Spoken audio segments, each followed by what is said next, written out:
Hello everybody, this is Adam from Wheel Guns for Wheelmen, and today I'm pleased to announce that the Girsan Regard MC Gen 4 Sport or whatever it's called, this model of the Girsan Regard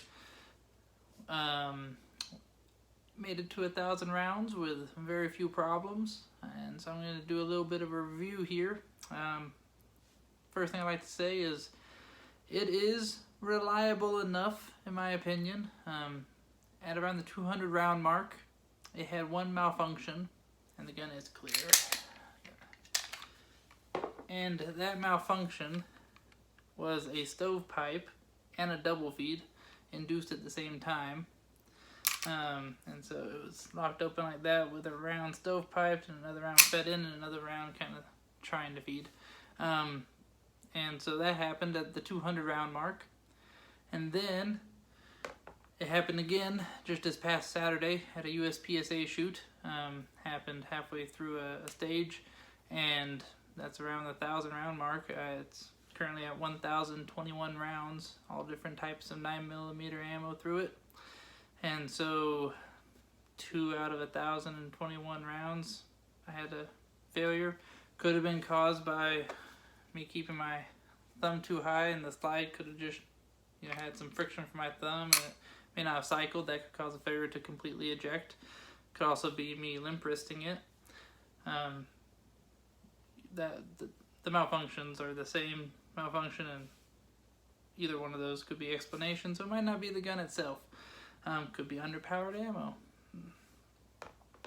And so I'm okay with that. That's reliable enough. And I'm very pleased with this. It's very solid feeling. The finish is something else I would really like to highlight. After 1,000 rounds and also a lot of dry fire practice coming in and out of a holster, you would expect a little bit more finish wear on a cheap gun. Indeed, the Ruger Max 9 Pro and the Ruger LCP2 both have a lot more finish wear.